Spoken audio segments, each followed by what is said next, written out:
Hey guys, this is Undead with Team 6K. Finally, I'm revamping the Stardust deck after the new world. We got an 8th extra deck slot, previously we had 7. And importantly, because of that, we're able to, again, play Brionac, Dragon of the Ice Barrier. So this video is not going to be that, like, explanational, I guess, because if you want to learn how the deck works, we have other videos on the channel. Like, you can go and have a look at that if you don't know how we play the deck at 6K. You're gonna see in the gameplay anyway how the deck functions. But the main difference in this version of the deck is we have an extra deck zone now that we can put our Synchrons into, so we have more access to our main monster zones, so we can pull off more Synchrons, so we're not locked into things. If we control 2 Synchrons back in the day, well, like a month ago, if we had 2 Synchrons at the field back in the day, we can't Synchro summon anymore because we can only control 1 more monster. But now, if we have 2 Synchrons, we still have 2 zones open, so we can still Synchro summon. So that's a big deal.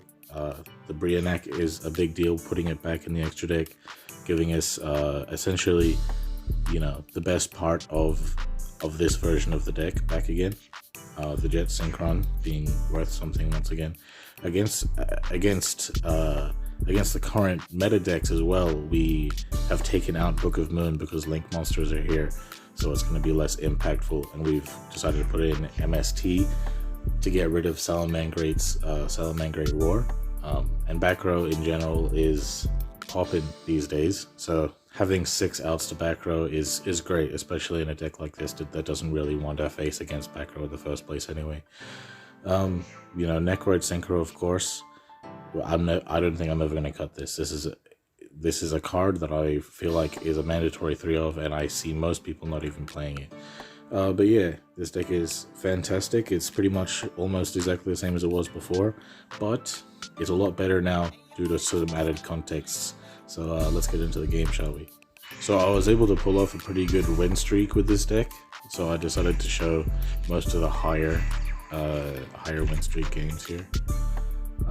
So going first here, very simply, using Converter to search Junk Synchron, easy combo, go into a level 5, Converter revive, Junk Synchron again, make a level 8, and since we have Necroid in hand, we're going to make our Cyber/Harpy Lady.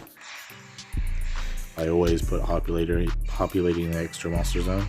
Then Necroid to get out the Stardust, activate the skill, and I always summon this on my own turn, so I can play around things like Lightning Storm, because even though people don't play it, people might. But yeah, they're going to get rid of our back row. They're playing the Code Talker deck. It's pretty good, to be honest with you. It's just overshadowed by things like Salamangreats. But they're going to link summon. I'm going to negate that summon because it gives him an additional summon. And then on end phase, resummon Stardust Warrior. And because of that, he's like, oh, okay, you got game. So I'm going against Lightsworn here, I believe, and they did not open very well, I think. I'm only really showing this clip just to show the insane OTK power of the deck,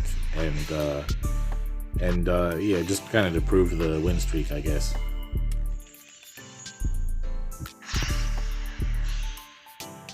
I think that shooting Star Dragon is still a really valid option. If you're going to use a skill, just always remember to only put the tuners on top of the deck if you're going specifically for shooting Star, because it's going to be worthless every other case. Yeah, just going to attack the game. Easy. So this one is against Odd Eyes. Odd Eyes is currently the 2nd best deck as of the time of recording. I'm going first again. My hand is the nuts. I'm going to be able to go full combo, just like the first game, going into Cyber/Harpy Lady and Stardust Warrior.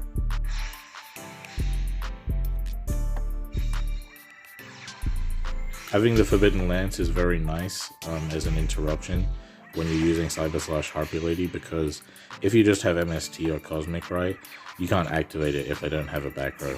So having this that can activate at any time, as you're about to see, is nice. He's going to be going for a rank 4.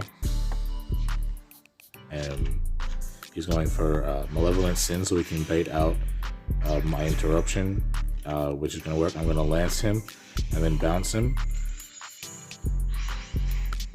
He's going to go for the pendulum summon now, but he might not know what Stardust Warrior does. Stardust Warrior will negate his entire pendulum summon, and he's going to be forced to end his turn. I'm going to go for tuning just in case he has like a battle hand trap or something. He's just going to scoop it up. But yeah. Alright, so going first this time against Salamangreats. I have a full combo once again. It is very easy to get this full combo. However, I should at least say I don't have like a lance or something to like trigger my Cyber Slash Harpy Lady. It just, it's just the, sometimes effective Cyber Slash Harpy Lady that's just making your opponent's spell activations awkward. But yeah, I'm going to be able to negate a summon. That's the main big deal of this deck. So, he's just going to go full, Salamangreat combo here. Very important against a deck like this to hold your interruptions for the right moment, because this deck is very, very good at playing through interruptions. That's kind of what makes Book of Moon bad against this deck, because like, yeah, you can Book of Moon their main deck monsters, but like they can just play through. But yeah, he's gonna just keep playing. I should note that he activates Sanctuary, and I actively don't want to use my Cyber Slash Harpy Lady, because I actually I want him I want him to know that I don't care. But yeah, he's gonna keep comboing off. He's gonna try to bait out my Stardust Warrior a bunch of times. He just keeps spam summoning, and it's not gonna mean anything. Here he goes into Helio. I'm still not negating the summon because I don't care, and he knows now that because I didn't care about his summon, but didn't do anything, that it's going to be GG. But what he does have is 2 Bailing Syngrave, so twice he's going to be able to protect himself. No, only once he's going to be able to protect himself from destruction. Thankfully for me, the greatest thing about this deck is the Jet Synchron combo. So we're going to be able to go into Brianek, and because Jet Synchron will use the Synchro material, I can search, so I get 2 bounces. An easy game.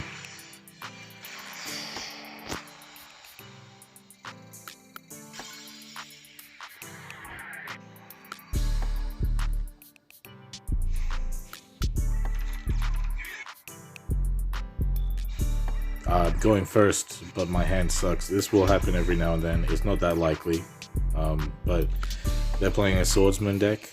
I'm gonna be able to bait out his Swordsman because of the amount of spells I have. Gonna junk Synchron, do that whole combo. I have the Lance to protect from his back row.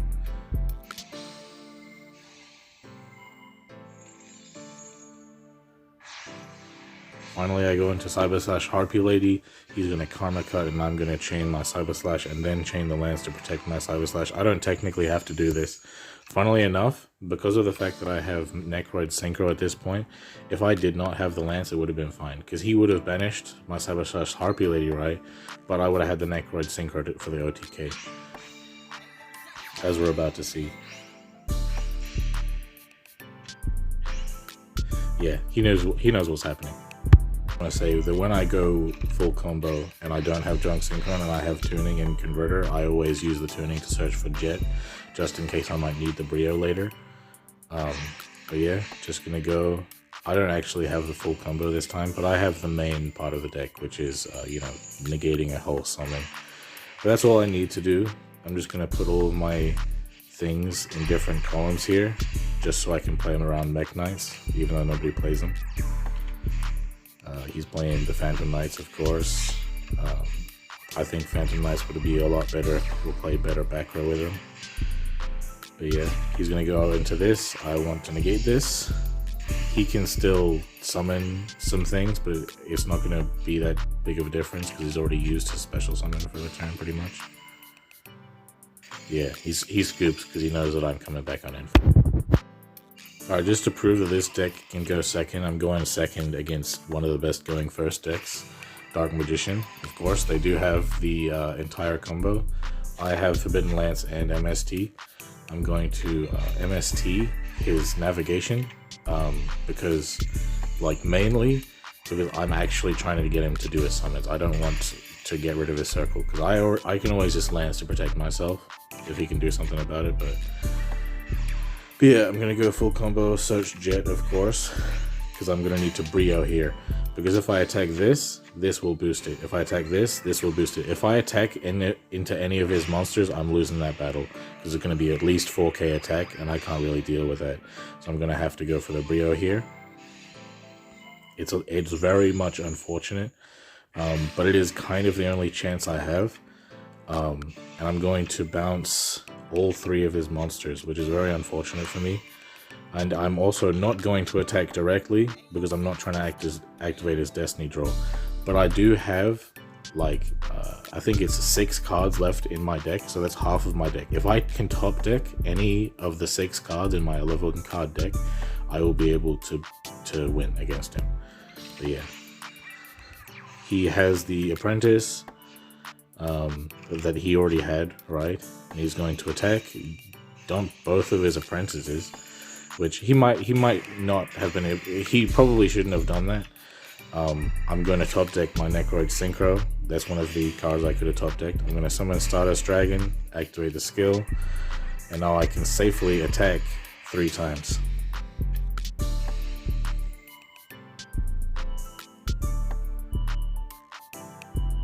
Four times, I guess. 1, 2. It only took 2. GG. Got him. You safe for the win. So yeah, bro, this deck is fantastic. Like yet again, it's another deck that the new games update has made way better than it was before. Just being able to have more zones. That's having access to brio again feels great. You would know in the Dark Magician gameplay, I would 100% have lost that game if not for the 8th extra deck slot giving me access to my brio again. But yeah, be sure to play this deck if you can. It's a lot of fun. You're gonna get a decent amount of wins. I got a 12-game win streak, which is, you know, it's not the biggest win streak in the world, but it's a pretty damn good win streak, bro. But yeah, let me know how you feel about the deck. If you like the video, and have a good one, guys.